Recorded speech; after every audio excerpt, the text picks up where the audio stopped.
Fala, cervejeiros! Tudo bom com vocês? Sejam bem-vindos! Mais um vídeo com cerveja começando. E hoje a gente vai falar de receitas de cerveja. E a pergunta da vez é: receitas de cerveja, seguir ou criar? Qual que a gente deve, qual que de repente é a lógica por trás aí? Se a gente deve seguir receitas prontas, se a gente deve criar nossas receitas, qual que deve ser o objetivo? Ou se a gente puder pensar quando que o cervejeiro deve seguir ou criar, de acordo com o seu nível, vamos dizer assim. Eu acho que esse ponto é fundamental. Eu tenho visto, óbvio, vejo muitos feedbacks, né, tanto dos meus alunos quanto dos seguidores, nesse processo de evolução, de entender mais, de conhecer mais sobre a produção de cerveja, criar suas receitas, sem dúvidas, é uma delas. Não é à toa que hoje, no Workshop Cervejeiro, a gente liberou uma videoaula que fala muito sobre isso, né, sobre esse processo de criação, o método que eu desenvolvi para criar as minhas, que é o que eu ensino para os meus alunos, e ensinei. Se você ainda não assistiu, não pegou ainda o vídeo de hoje do nosso Workshop Cervejeiro, segue lá. Se você não está inscrito ainda, tem que se inscrever, está aqui na descrição do vídeo o link para se inscrever, mas lá eu falo bastante, tem um PDF também para baixar, um resumo do método que eu uso para a criação das minhas receitas. E basicamente, isso é uma coisa que eu venho pensando nesses últimos tempos, principalmente nesse ano, que a gente lançou o Clube com Cerveja também, que daí já é uma solução, um clube de assinatura, que o pessoal recebe receitas prontas, né? Tem um banco de dados lá com várias receitas diferentes, e todos os meses eu libero receitas novas, exclusivas, com ou ingredientes ou processos que desafiem os cervejeiros.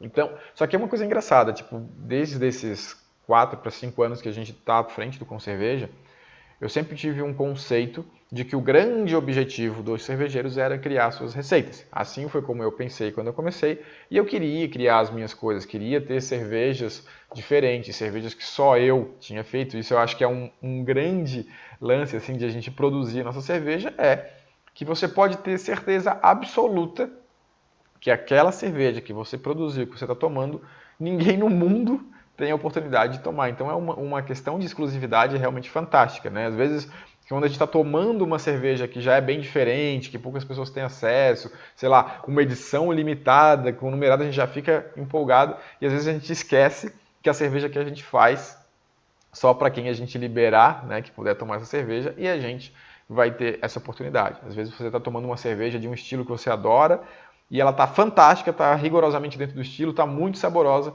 e você poderia pensar isso, cara, só eu estou tomando essa cerveja, ninguém no mundo tem oportunidade de tomar. Eu acho isso fantástico, isso é um dos grandes pontos que eu considero muito bom de produzir cerveja, por isso eu resolvi trabalhar com isso, e por isso eu acredito que eu vou fazer cerveja até os fins dos meus dias aí, que eu acho isso realmente fantástico.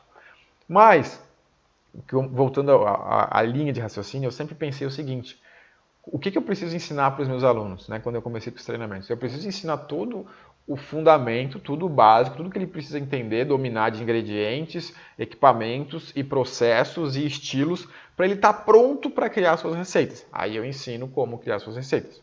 Justamente, o programa É o Cervejeiro, ele é justamente pensado dessa forma. Então, dos 8 módulos que a gente tem, do módulo 1 ao 6, a gente está falando de ingredientes, equipamentos e processos, estilos também. O nosso penúltimo módulo, vamos dizer assim, que era o 7, era a criação de receitas, ensinar a criar todas as receitas, e o último, análise sensorial, para a gente conseguir avaliar a receita. E se você já viu o nosso resumo do método, depois da avaliação a gente retroalimenta e pode adaptar, né, e fazer novas adaptações nessas receitas que a gente está produzindo. E eu pensei muito isso, assim, tipo, então o objetivo é entender todos os fundamentos e sempre criar suas receitas. De um tempo para cá, principalmente por muita gente me pedir receitas prontas, pedir dicas de receitas que eu já tinha feito, que eu tinha testado e tal, começou a abrir a minha mente para uma outra alternativa, que é, de fato, seguir receitas prontas. Antes eu acreditava que seguir receitas prontas era uma coisa apenas para quem estava começando, ou seja, você não tem habilidade ainda para criar suas receitas. Então você pega uma receita pronta e segue. Beleza, é isso que eu ensino aos meus alunos. Os cursos mais básicos, a gente entrega uma receita pronta já ensinando, obviamente, os conceitos de ingredientes e processos, entrega uma receita pronta para essa pessoa produzir. No Clube com Cerveja a gente faz a mesma coisa. A gente entrega receitas prontas e até o kit de insumos em casa, se precisar, para facilitar ainda mais a vida, principalmente para quem está começando. Mas uma vez eu pensei uma coisa que fez mudar completamente a lógica, né, de que cervejeiros experientes também podem seguir receitas prontas. Eu não sei se vocês conhecem, mas uma das cervejas que é considerada, se não a melhor, uma das melhores do mundo, é o Westvleteren 12, que é uma cerveja belga, já ganhou vários anos, né, como a cerveja melhor do mundo, em anos consecutivos. É uma cerveja belga, né, de alto teor alcoólico, a gente poderia adaptar aí uma Strong Dark Ale, uma Quadruple, vamos dizer assim. E é uma cerveja de abadia, né, trapista, produzida em pequenas quantidades, com bastante qualidade e muito bem quista, vamos dizer assim, por cervejeiros, por sommeliers, para quem gosta de cerveja no mundo inteiro. As tiragens delas são pequenas, em tese, as produções deles são apenas para cobrir os custos, né, do mosteiro, então a gente tem pouca cerveja dessa circulando, o preço é alto. Chega no Brasil, algumas pessoas trazem e importam, não de forma oficial, vamos dizer assim, mas as pessoas no Brasil conseguem tomar, ou quem viaja para a Bélgica consegue tomar. E é realmente uma cerveja fantástica. Mas qual é a lógica dela? Eu pensei o seguinte, imagina se esses monges, por exemplo, resolvem liberar essa receita. Ó, aqui está a receita passo a passo de como é que se produz essa cerveja aqui. Ele te dá na tua mão. Ó, pode produzir essa receita na sua casa, lá com o seu equipamento, exatamente segue esse passo a passo aqui. Aí você vai pensar, né? Eu pensaria como eu pensava um tempo atrás. Não, eu não quero.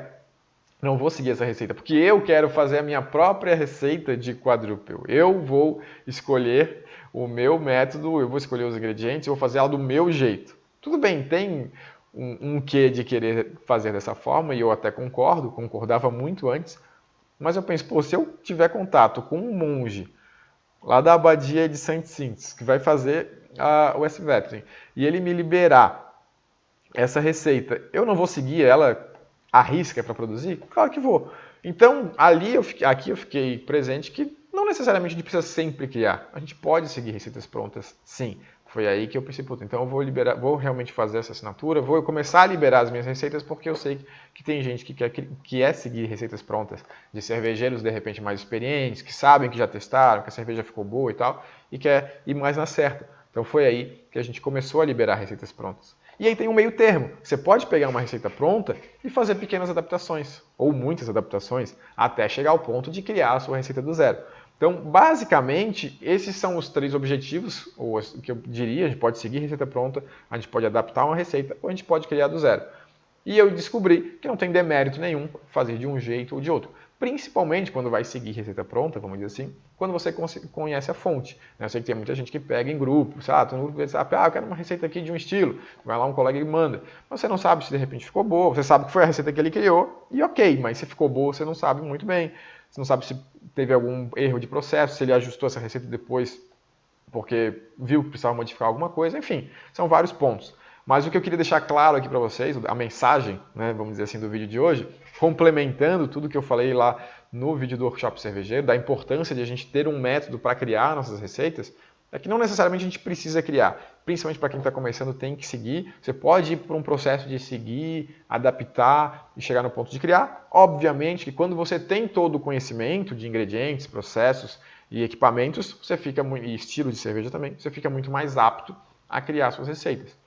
Mas nem por isso você pode esquecer que tem outras pessoas ajudando, que tem conteúdos sobre a criação de receitas e também receitas prontas que são muito boas, que valem ser testadas, ser produzidas para ver como é que fica. Ok? Espero que tenham gostado do vídeo de hoje. Amanhã a gente está de volta com mais uma sacada. Valeu!